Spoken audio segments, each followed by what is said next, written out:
Dito lang yan sa ano, mahabang parang mga kabago. Dome sa Budik.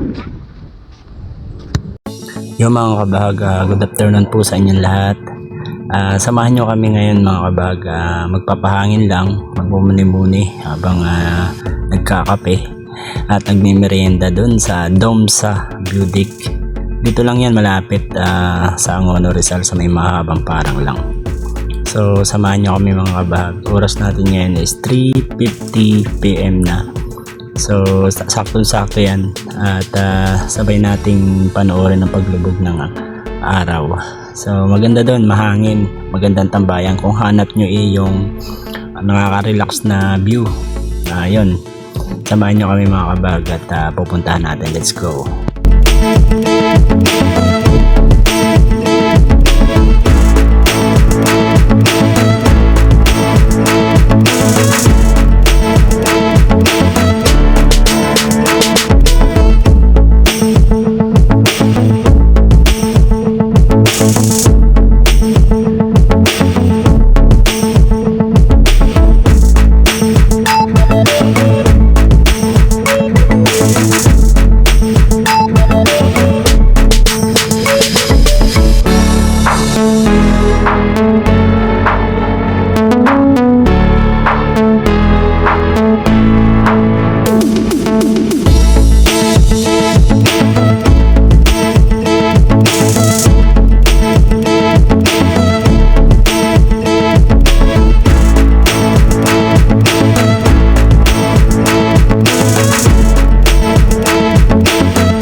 Dito lang yan sa ano, mahabang parang mga kabago. Dome sa Budik.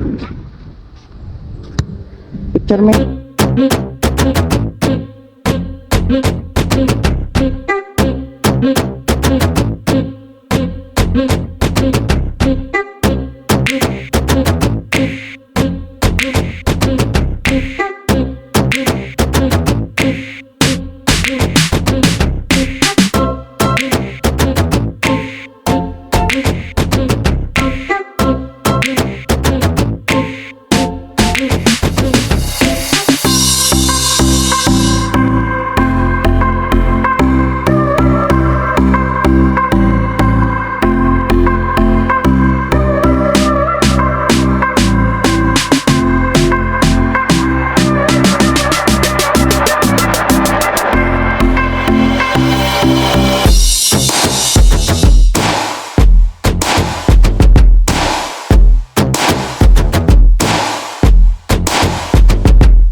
Pahangin muna kami. Oh, tabi-tabi.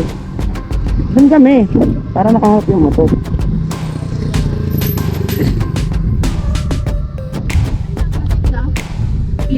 Ito ka. Tabi.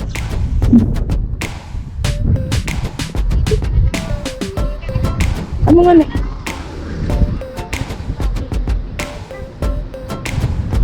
Dito ka nga kasi pag gano'n ang basa. Yan.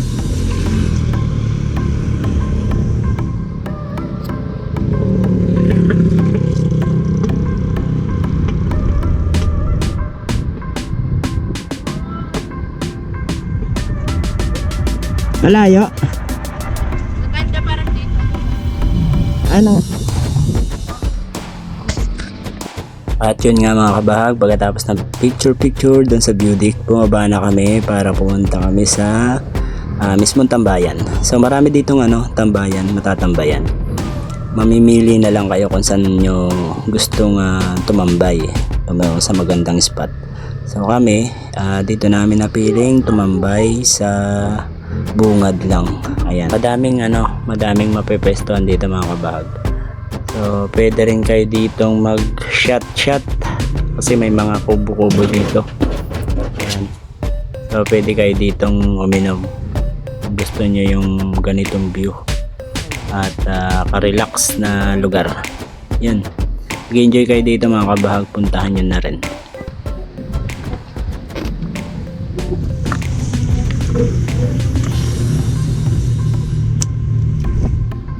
Wait lang me.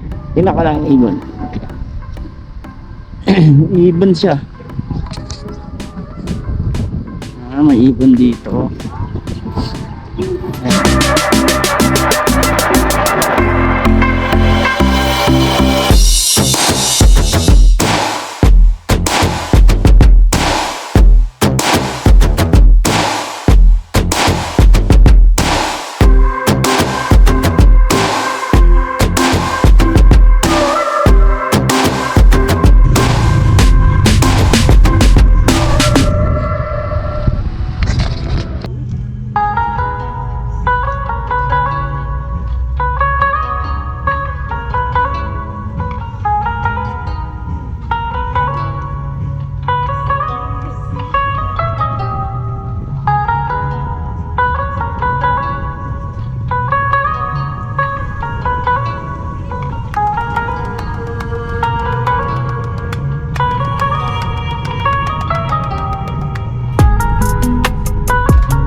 Kape sa mainit na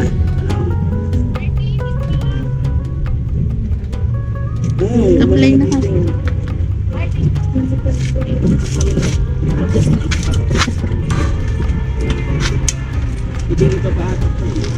Pwede.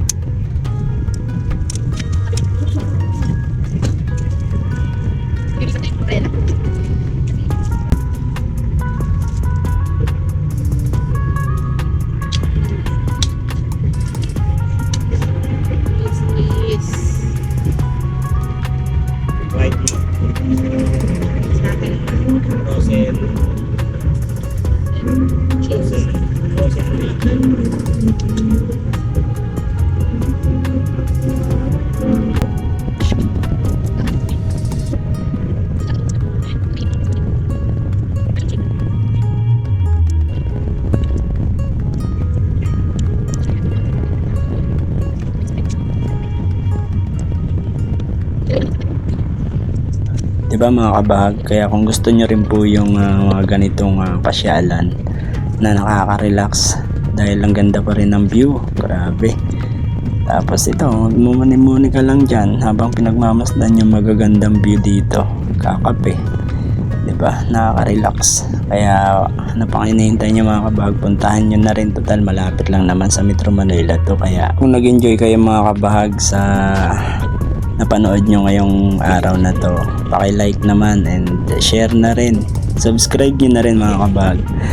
Bagong channel pala namin to. Maraming salamat mga kabahag. God bless everyone. Ride safe.